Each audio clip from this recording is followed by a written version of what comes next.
Assalamualaikum warahmatullahi wabarakatuh. Selamat malam Bu Rita. Perkenalkan nama saya Laila Rizky Ramadhani.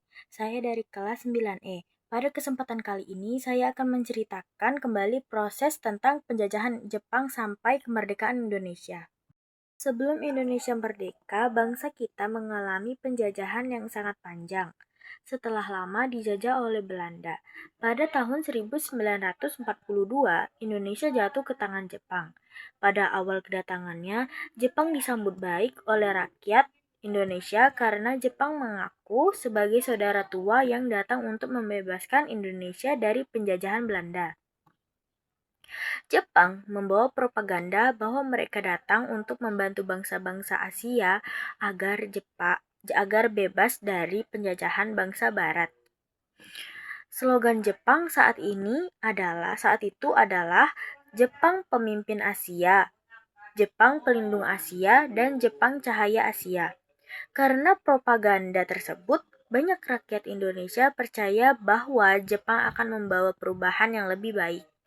Namun, kenyataannya kehidupan rakyat Indonesia justru semakin menderita. Di bawah penjajahan Jepang, Jepang memanfaatkan seluruh kekayaan alam Indonesia untuk keperluan perang.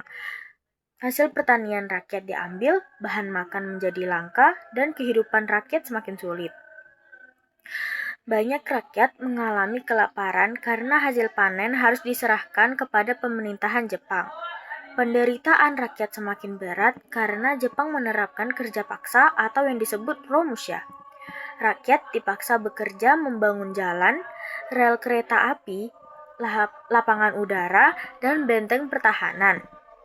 Mereka bekerja tanpa upah, kekurangan makanan, dan tanpa perawatan yang layak. Banyak rakyat Indonesia yang meninggal karena kelelahan, kelaparan, dan penyakit. Selain itu, Jepang juga membatasi kebebasan rakyat.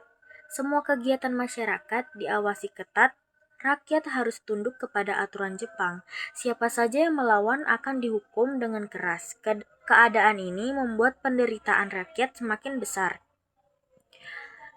Meskipun Jepang menjajah dengan keras, ada beberapa hal yang tanpa disadari membantu tumbuhnya semangat kemerdekaan Indonesia, yang memberikan kesempatan kepada tokoh-tokoh Indonesia untuk ikut dalam organisasi pemerintahan.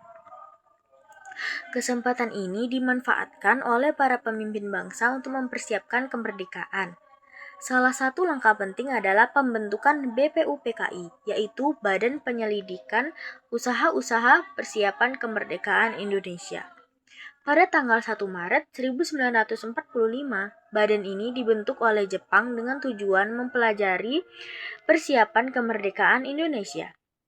Dalam sidang BPUPKI, para tokoh Indonesia membahas dasar negara dan bentuk pemerintahan Indonesia. Pada sidang tanggal 1 Juni 1945, Soekarno menyampaikan gagasan mengenai dasar negara yang disebut Pancasila. Gagasan ini kemudian menjadi dasar negara Indonesia sampai sekarang. Setelah tugas BPUPKI selesai, Jepang membentuk PPKI, yaitu Panitia Persiapan Kemerdekaan Indonesia. Pada tanggal 7 Agustus 1945, PPKI bertugas mempersiapkan kemerdekaan Indonesia secara lebih lanjut. Namun, keadaan dunia saat itu berubah dengan cepat. Pada bulan Agustus 1945, Amerika Serikat menjatuhkan bom atom di kota Hiroshima dan Nagasaki. Akibat serangan itu, Jepang mengalami kekalahan besar dan akhirnya menyerah kepada sekutu pada tanggal 15 Agustus 1945. Berita kekalahan Jepang menjadi kesempatan besar bagi bangsa Indonesia untuk segera merdeka.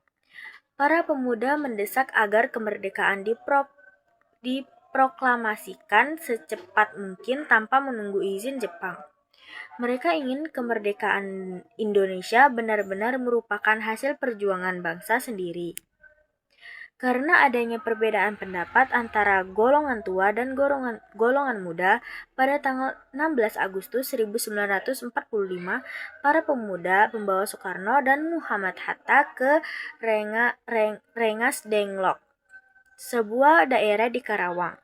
Tujuan mereka adalah mendesak agar proklamasi kemerdekaan segera dilakukan. Peristiwa ini dikenal sebagai peristiwa Rengas Dengklok. Di sana, golongan muda meyakinkan Soekarno dan Muhammad Hatta bahwa saat itu adalah waktu yang tepat untuk memproklamasikan kemerdekaan. Setelah melalui perundingan, akhirnya malam hari tanggal 16 Agustus 1945, Soekarno dan Muhammad Hatta kembali ke Jakarta. Mereka langsung menuju rumah Laksamana Tadashi Maeda untuk menyusun teks proklamasi. Di rumah tersebut, teks proklamasi dirumuskan oleh Soekarno, Muhammad Hatta, dan Ahmad Subarjo. Setelah selesai dirumuskan, teks itu kemudian diketik oleh Sayuti Melik. Akhirnya, pada pagi hari tanggal 17 Agustus 1945, bangsa Indonesia memproklamasikan kemerdekaannya. Teks proklamasi dibacakan oleh Soekarno dan didampingi oleh Muhammad Hatta di Jalan Pegangsaan Timur nomor 56, Jakarta. Peristiwa tersebut menjadi momen bersejarah bagi bangsa Indonesia karena menandai lahirnya negara Indonesia yang merdeka dan berdaulat. Setelah pembacaan proklamasi, bendera merah putih dikibarkan sebagai lambang kemerdekaan Indonesia. Pengibaran bendera dilakukan dengan penuh rasa bangga dan haru. Seluruh rakyat Indonesia menyambut berita kemerdekaan dengan sukacita. Kabar kemerdekaan disebar ke berbagai daerah melalui radio, surat kabar, dan dari mulut ke mulut. Rakyat di berbagai wilayah menyambut kemerdekaan dengan semangat besar. Meskipun Indonesia sudah memproklamasikan kemerdekaan, perjuangan belum selesai. Bangsa Indonesia masih harus mempertahankan kemerdekaan dari ancaman bangsa asing yang ingin kembali menjajah.